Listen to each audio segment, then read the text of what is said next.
Magandang araw po sa aking mga minamahal na kababayan, Luzon, Visayas at Mindanao.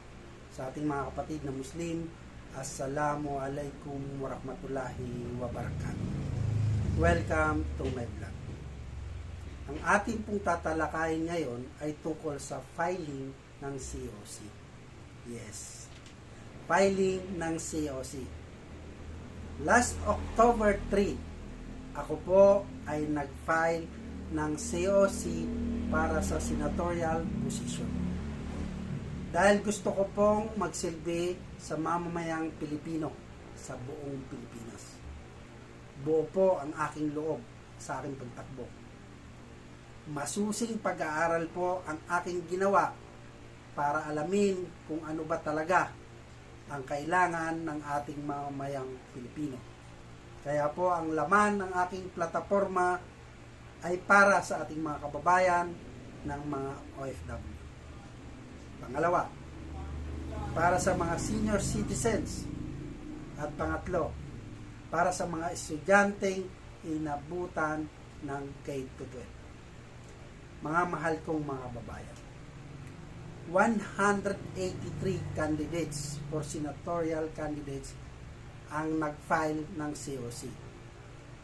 So, ang COMELEC ay naglabas po, no, ng 66 qualified senatorial candidates. Ang nilabas, no, partial list po yan or initial list of senatorial candidates. So, sa kabuuan, nasa 36% lang ng total number ng nag-file ang nakapasok. So, ang 117 dito ay considered na no-sans candidates. Ano po? Sa 66 po yan na partial, mga mahal kong mga kababayan, hindi po nakapasok ang inyong lingkod. No? So, sa Wednesday, next week, po, maglalabas na ang ating COMELEC na sa kabuuan or final, no, na ilalabas ng COMELEC para malaman na finalist na yon. So, mga mahal kong mga kababayan, mga sumusuporta, nag-aantay, no, sa mga nag-aantay na sumusuporta po sa akin, unang-una po, magdasal po tayo na sa nais nating matuloy ang paglilingkod, sa naway mapabilang po tayo, no, sa susunod na file na yung finally list na ilalabas ng COMELEC. Naway panalangin po natin, mga mahal kong mga kabayan, na ako ay makapasok, no, dahil sa gusto talaga natin maglingkod. So, ang mga nakapasok, maaaring mga kilala natin, nais ko po sanang hilingin na samahan niyo po ako, no, na manalangin, okay, na makapasok ang ating pangalan. So, sanawa, sana ipagkaloob ng Panginoon, no, sa mga sumusuporta. So, sa mga taga Mindanao, sa ating mga kapatid na Muslim, Inshallah, no, Inshallah, dua, ipagdua na naway, inshallah, makapasok tayo, no, para makapaglingkod ako, no, ito kasi yung gustong-gusto natin. So, hindi pa man tayo marami na tayong nais gawin, no, sa minimiti natin na gusto makapaglingkod sa taong bayan sa buong bansa, sa ating mga mayang Pilipino.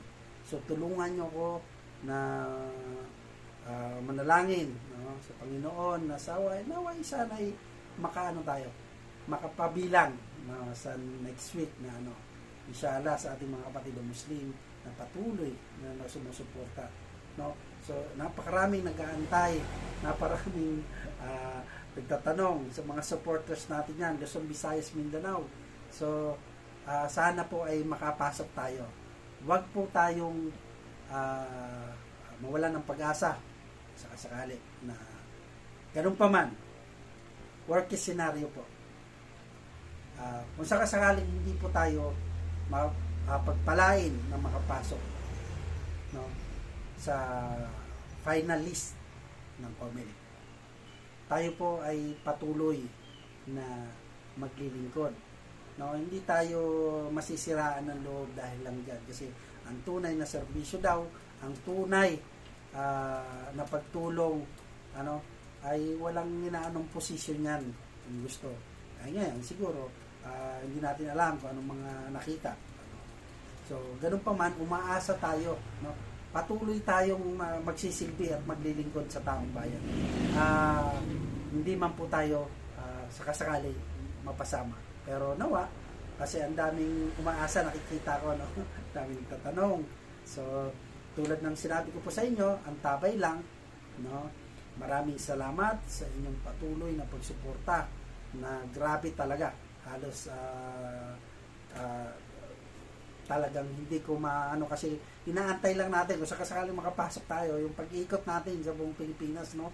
Halos nakikita ko na masyadong yung binigay ng COMELEC, halimbawa February yan mag-i-start, parang pahalos hindi ko matatapos halos yung kasi nakaabang po kayo na sumusuporta. Maraming salamat po sa inyong pagbibigay ng suporta, ng full support na nakikita ko. Talagang ang dami yung PM sa akin. So, ang dami yung mga na sana na makapasok. Ganun pa man, piliin po natin, no, yung makakatulong po sa ating mga mayang Pilipino. Kasi talagang lugmok na ang mamayang Pilipino. At lalong naghihirap. So, dama natin yan. Alam natin yan, bawat isa. Alam natin, no, kung ano ang tunay na pangangailangan ng mga Pilipino. Naway, umantong ang panahon na yan na ako pagbigyan. At kumbaga alam ko, sabi ko nga, alam ko kung anong pinagmumulan at alam ko kung ano ang dapat solusyon. So dapat magkaisa tayo. Ganun pa man, sabi ko nga, hindi man tayo pala rin na makapasok sa final list. Patuloy pa rin po tayo tutulong sa mga Pilipino. Makakaasa po kayo dyan sa ganyang mga paraan. Ganun pa man, muli, maraming salamat sa mga lugar, no, na sumusuporta sa akin. So maraming salamat, saludo po ako sa ating, lalong sa ating mga kapatid din na Muslim. Grabe ang kanilang pagsuporta. So inshallah dua. Inshallah. Sabi nga nila, kung talagang para sa atin yan talaga ay pagkakaloob ng Panginoon, darating yan. Pero kung hindi, magkaisa pa rin tayo, magtulungan. Kasi tayo lang, alam nyo, magiging kakayahan ko para sa pagtulong sa ating mga mayang Pilipino, lalo na sa mga tunay na naghihirap. Okay? So, ganun pa man, antayin po natin next week. So, bibigyan ko po kayo ulit ng update next week. So, salamat po ulit. Salamat pong muli sa lahat ng sumusuporta at nag-aantabay. So, halos oras-oras, tinatanong ako, lumabas na ba? Ganon. Nakakatuwa lang, nakakataba ng puso. Maraming salamat po. Maging sa labas ng ating bansa, ang ating mga FW at yung mga nais mag-abroad, ang daming PM po sa akin na grabe ang inyong suporta. So, ganun pa man, manalangin po tayo, sabay-sabay po tayo na mapabilang po ako sa listahan sa balota. Marami pong salamat. Hanggang dito na lang po muna. Hanggang sa muli, Robert Caballero agad. Tandaan, pag may tanong, sagot agad.